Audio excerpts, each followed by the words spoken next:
My mother called me 3 hours before my father's retirement dinner and told me not to come. My younger sister Natalie had planned the evening, and apparently my presence would make things uncomfortable. So I stayed home. 3 hours later, in front of nearly 80 guests, my father's CEO stopped his retirement speech and asked one question my family wasn't prepared to answer. Where is Claire? The strangest part was that until that moment, my parents had no idea why the CEO even knew my name. My father, Richard Bennett, had worked at Bellwood Components for 39 years. His retirement dinner was supposed to be a big family moment, with executives, old coworkers, relatives, speeches, and a room full of people celebrating the life he had built. I was 42, his oldest daughter, and somehow I had become the one person my mother and sister decided should stay away.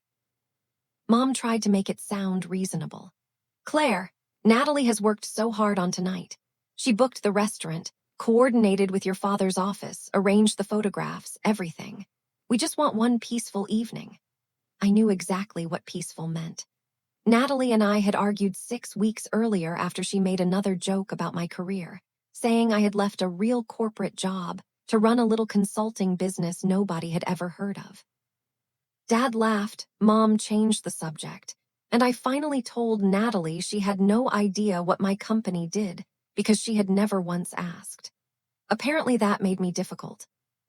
Natalie was 4 years younger than me, outgoing, polished, and very good at making herself the center of every room.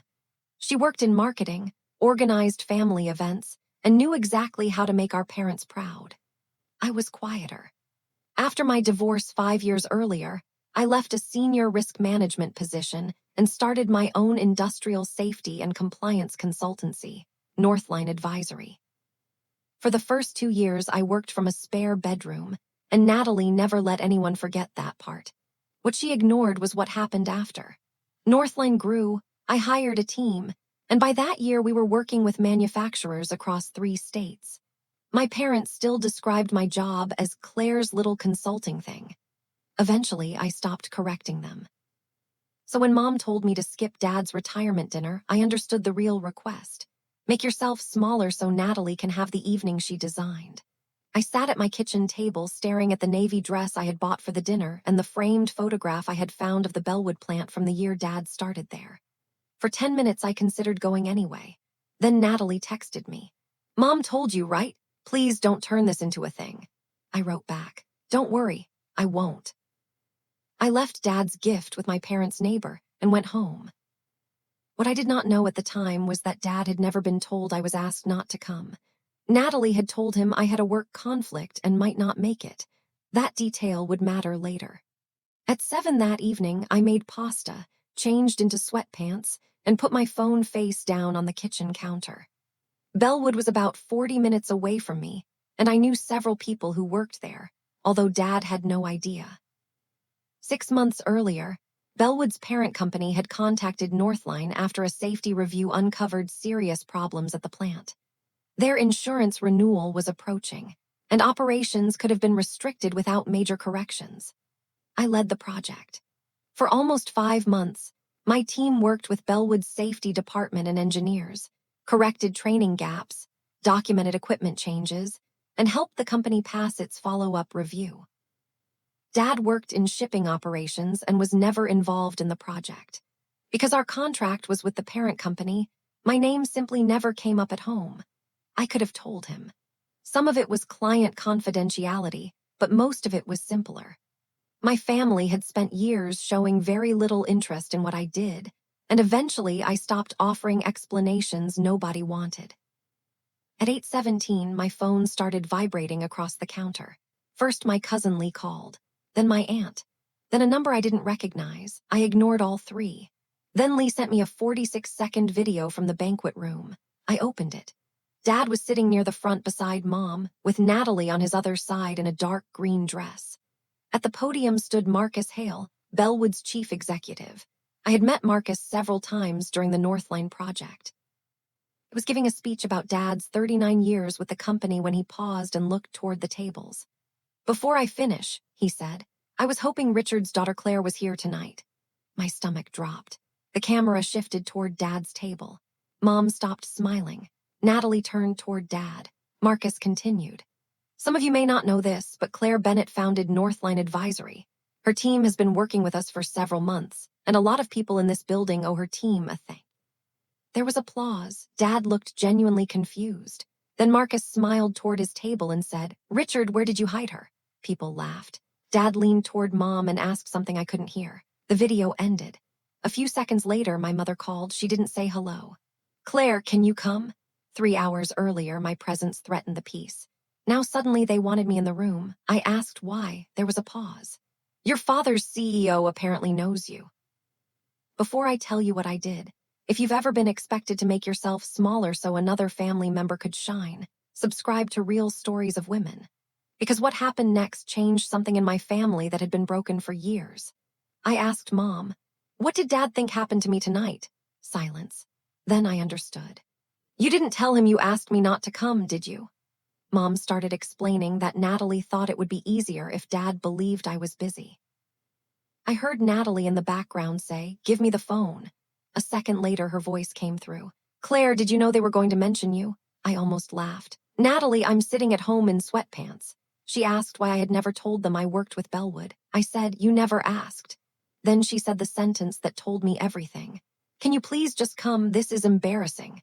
Not Dad wants you here. Not we shouldn't have excluded you. Not even I'm sorry." This was embarrassing for her. I said, "You wanted an evening without me, you have one." Then I hung up. Dad called 12 minutes later. His voice was quiet. "Claire, why did Natalie tell me you had a work conflict?" I told him the truth. Mom had called 3 hours before the dinner and asked me to stay home because Natalie wanted a peaceful evening. Dad went silent. Then he asked about Northline. Marcus had apparently spent several minutes explaining our work after the video ended, including how our team had helped Bellwood complete its insurance renewal without interrupting operations. Dad asked why I had never told him. I asked him when the last time was that he had asked me a real question about my work. He didn't answer, so I reminded him. At Christmas, Natalie called my company a home office experiment and he laughed. At Mom's birthday dinner, he introduced Natalie to a neighbor by describing her promotion, her team, and her career. Then he introduced me by saying, "Claire does some consulting." He hadn't asked about Northline in almost 3 years. Finally, he said, "You're right." Then, after a long pause, he added, "You should have been here tonight." I told him, "Yes, I should have." He asked if I would still come. I said no. Not to punish him, and not because I wanted a room full of people wondering where I was. I said no because I had spent too many years appearing the moment my family decided I was useful. The dinner continued without me. Lee told me later that Natalie gave her speech, but the energy had changed. Several Bellwood employees came to Dad afterward and asked about Northline. One supervisor said he had worked directly with me for 2 months and had no idea I was Dad's daughter. My parents had treated my career like a hobby, and now they were surrounded by people who knew more about it than they did. The next morning, Natalie texted me at 7:14. "You completely humiliated me last night." I read it twice and answered with 5 words. "I wasn't even in the room." She never responded. On Monday, Marcus emailed me and apologized for putting me on the spot. I told him there was nothing to apologize for. 2 weeks later, Bellwood held a small safety meeting and formally presented Northline with the recognition plaque they had planned to give me at Dad's dinner. This time I went. Not as Richard Bennett's daughter, but as the woman who had earned a seat in that room. Dad came too. He stood near the back and watched. Afterward, Dad asked to visit my office. For the first time, he walked through Northline and saw the team, the project boards, and the work he had never bothered to understand. He stopped beside my desk and said, "I really didn't know." I believed him. That was part of the problem. He didn't know because knowing had never seemed important.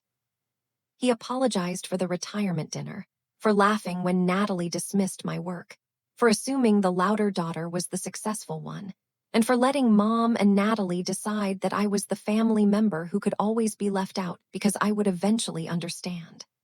I didn't instantly forgive everything. Real relationships don't repair themselves because someone finally says the right words. But I did tell him what had to change. I would no longer attend family events where I was expected to tolerate disrespect to keep the peace. I would not accept invitations that disappeared whenever Natalie complained. And if my family wanted to know about my life, they would have to actually ask.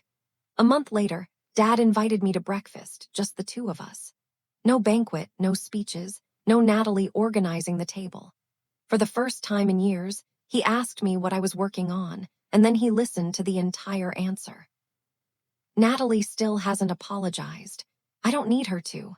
The most important thing I learned that night wasn't that my family had underestimated my career. It was that I had spent years accepting the smaller place they offered me. I don't do that anymore. Sometimes the moment people finally see your value isn't when you prove it to them. It's when you stop begging them to look. So tell me honestly, if your family asked you to stay away from an important celebration and then called only after other people revealed your value, would you have gone back to that dinner?